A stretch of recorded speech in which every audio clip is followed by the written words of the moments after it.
Should America celebrate Juneteenth Day? American school children have been taught that President Abraham Lincoln freed the slaves on January 1, 1863. However, Lincoln's Emancipation Proclamation only declared free slaves in the rebel states. There were 15 slave-holding states in January 1863. The proclamation applied to the 10 states that were in rebellion, the 10 states that were fighting a bloody war against the Lincoln-led government in Washington. Therefore, Lincoln's proclamation had to be enforced by the military.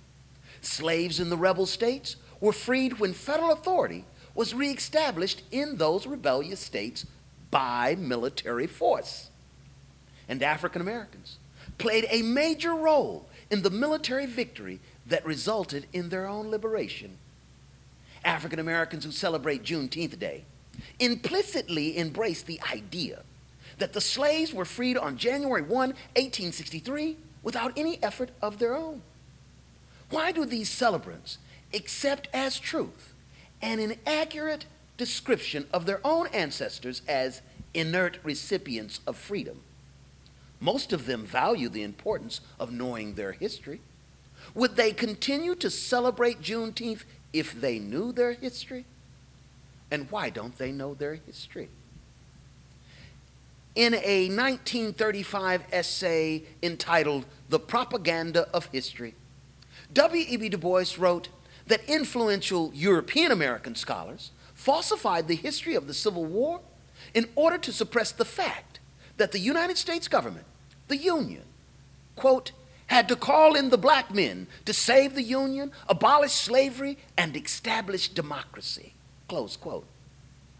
The success of the propaganda campaign that Du Bois identified resonates today in the attempts to make Juneteenth Day, June 19th, a national holiday. Over 30 states have made June 19th a state holiday, representing a major victory for the historians, or rather the propagandists, who deliberately falsified Civil War history to make African Americans appear to be inert recipients of freedom who did nothing to free themselves.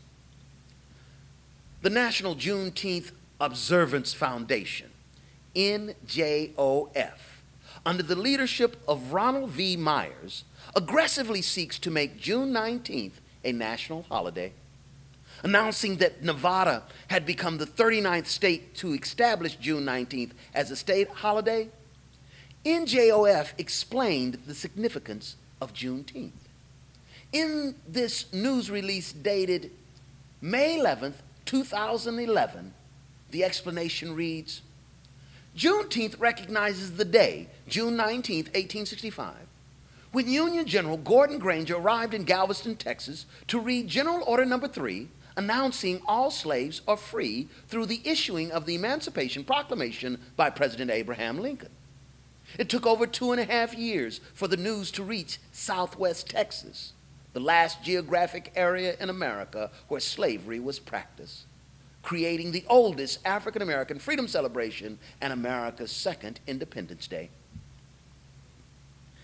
Let us closely examine the veracity of this statement and show how it lacks historical accuracy, and that its lack of historical accuracy aligns almost perfectly with the propaganda, or simply the lies, of those who have sought to suppress the history of how Americans of African descent freed themselves while saving the Union.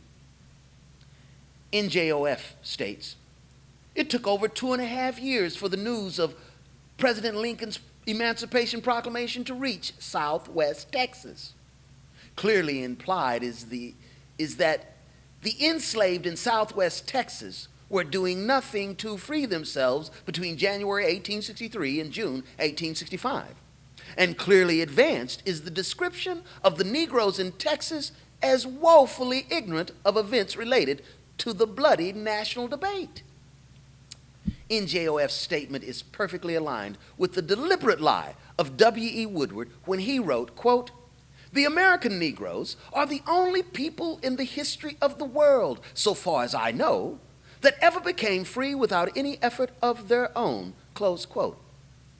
to state that slaves in Texas did not get the news that they were freed until June 19, 1865, when Granger announced all slaves are free, is to assert that slaves in Texas and in all the states where the Emancipation Proclamation applied were freed without any effort of their own. Also, NJOF purports that Southwest Texas was the last geographic area in America where slavery was practiced, and that slavery came to an end there when General Granger read his order in Galveston, Texas on June 19, 1865. Galveston, however, is not in Southwest Texas. It is in Southeast Texas.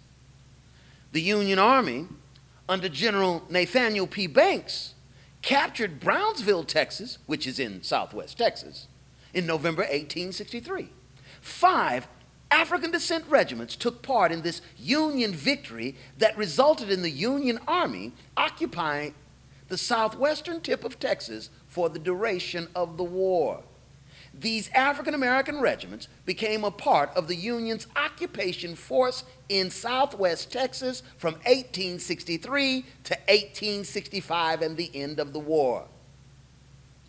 Another notable error in the NJOF press release is the claim that Southwest Texas was the last geographic area in America where slavery was practiced. Kentucky, Delaware, 12 parishes in Louisiana, and 7 counties in Virginia that were exempt from the Emancipation Proclamation were, in fact, the last geographic areas in America where slavery was practiced. In these geographic areas, slavery did not come to an end officially until December 1865, when the 13th Amendment to the Constitution was ratified. NJOF also claims that Juneteenth is the oldest African American freedom celebration. However, based on events during the Civil War, Emancipation Day in the District of Columbia, April 16, 1862, was the first African American freedom celebration. Therefore, the oldest such celebration related to the Civil War. Without an appreciation of the facts related to emancipation, Ronald Myers and his foundation continues to lobby in hopes of establishing Juneteenth Day as a national holiday. The foundation's premise for Juneteenth is clearly false. The official explanation of the historical significance of the day is fictitious. Therefore, Myers and his foundation are attempting to legitimize false history. Unwittingly, this African American organization is suppressing the empowering story of how Americans of African descent freed themselves while saving the Union. This African American foundation enthusiastically makes it appear that African Americans are the only people in the history of the world that ever became free without any effort of their own. Myers and his foundation perpetuate the false assertions of Woodward and others who have sought to conceal the accurate story. Woodward was clearly a propagandist who lacked integrity, and Ronald Myers, as president of the NJOF, is unwittingly a Woodward disciple. The truth is that African Americans played a critical role in their own liberation, and this story needs to be told and celebrated. African American soldiers were instrumental in the Union Army gaining a stronghold in Southwest Texas in 1863. In capturing Charleston, South Carolina, the cradle of secession, on February 18, 1865. In capturing Richmond, Virginia, the capital of the Confederacy, on April 3, 1865. And in driving the Confederate governor of Texas and his army out of Texas into Mexico on June 15, 1865, 4 days before Granger arrived in Galveston. Without knowledge of such historical facts, thousands of conscious African Americans celebrate Juneteenth Day. Knowledge of the successful efforts of victorious African American freedom fighters in the Civil War compels us to reject the history presented by Woodward and his unwitting disciples. conscious men such as Myers are victims of a very successful propaganda campaign and are apparently unaware of the facts. Section 2 of the Nevada legislation calls on educators to advance the false statement that the last slaves in the United States were emancipated on June 19, 1865. Consequently, a lie has become law in Nevada. How has this happened in 39 states when the accurate history is easily accessible? It has happened because the propaganda campaign identified by Du Bois was successful in miseducating many conscious African Americans. And these African Americans have successfully institutionalized a lie that suppresses the accomplishments of their own ancestors. Du Bois wrote in his 1935 essay, The Propaganda of History, quote, "One has but to read the debates in Congress and state papers from Abraham Lincoln down to know that the decisive action which ended the Civil War was the emancipation and arming of the black slave.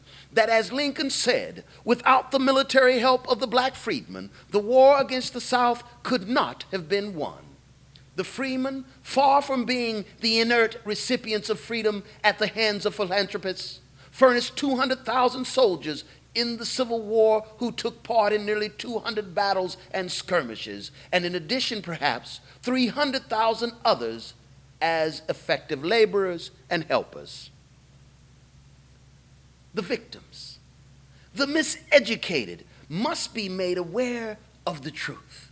And after being exposed to the truth, they should cease and desist from advancing Woodward's lie by celebrating Juneteenth as the day when the last slaves were set free by someone in Washington.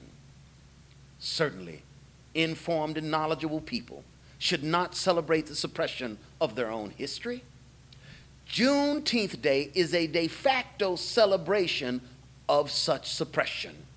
Americans, especially Americans of African descent, should not celebrate when the enslaved were freed by someone else, because that's not the accurate story. They should celebrate when the enslaved freed themselves by saving the Union. Such freedmen were heroes, not spectators, and their story is currently being suppressed by the advocates of the Juneteenth national holiday. The Emancipation Proclamation did not free the slaves. It made it legal for this disenfranchised, enslaved population to free themselves while maintaining the supremacy of the Constitution and preserving the Union. They became the heroes of the Republic. It is as Lincoln said, without the military help of the black freedmen, the war against the South could not have been won. That's worth celebrating. That's worth telling the story of how Americans of African descent helped save the Union and freed themselves. Let's celebrate the truth, a glorious history, a story of a glorious march to liberty. Thank you.